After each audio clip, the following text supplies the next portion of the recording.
যুবক অভিযোগ করছিল আল্লাহ রসুলের কাছে আইসা যে আমি দুই হাতে কামাই, আমার বাপে দুই হাতে খরচ করে, আমাকে কিচ্ছু জিজ্ঞাসা করে না, আমার আব্বাকে একটু শাসায়া দিবেন। তা আল্লাহ রসুল পাঠাইছে যুবকের বাড়িতে তার আব্বাকে ডাইকা আনতে।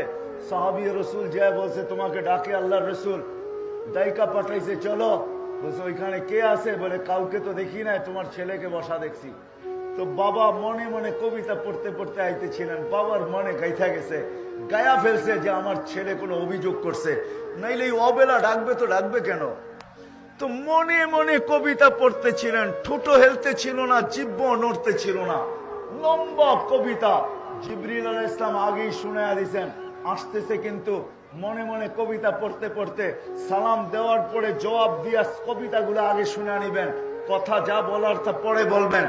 যখন এসে সালাম দিছে আল্লাহ রসুল জবাব দিয়া বলছে কবিতা শোনাও। বলছে ইয়া রাসূল আল্লাহ, আপনাকে কে বললো?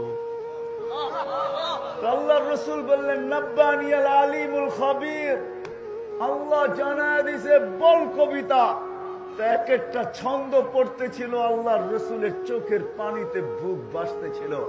তর্জমা করতে গেলে লম্বা সময় চলে যাবে, দুই একটা না শুনাইলেই নয়। বাপ মনে মনে ভাবতে ছিল একা ছিলাম, বড় স্বপ্ন ছিল বিয়ে হবে, বিয়ে হইল তো দুইজনের স্বপ্ন দাঁড়ায় গেল যে আমাদের কুল ভরবে। সেই দিন আমাদের কুল ভরা গেল, দুইজনে নিজের জীবনের বাঁচা ছেড়া দিলাম, তোর জন্য বাঁচতেছিলাম। আমরা বুড়া হইতেছিলাম, তুই জোয়ান হইতেছিলি। আজকে যখন তুই যুবক হয়ে গেলি, কামানের উপযোগী হইলি, আর আমি বৃদ্ধ হয়ে গেলাম, আমার সবকিছু তোর ভিতরে স্থানান্তর করলাম।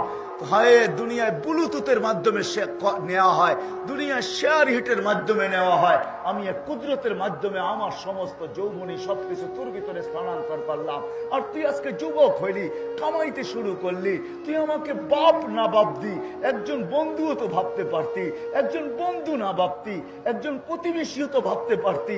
প্রতিবেশীরও তো একটা অধিকার আছে, তুই আল্লাহ রসুলের বিরুদ্ধে আমার কাছে অভিযোগ করলি। হয় হয়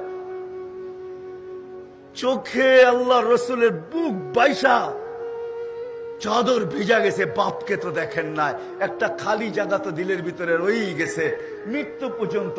কেননা জন্মের পর জন্মনি দুনিয়াতে মার পেটে আসতে দেরি, বাপের বিচ্ছেদ করতে দেরি হয় নাই।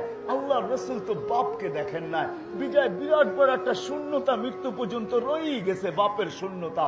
এই জন্য যখন বাপ অভিযোগের কবিতা শুনাইতেছিলেন তখন নিজের কান্না ফেরা রাখতে পারেন নাই। কবিতা যখন শেষ তো যুবকের কালার জোড়া বসে কুম আনতা ওয়া মালুকা লি আবিকা, চল তুই আর তোর বাপ তোর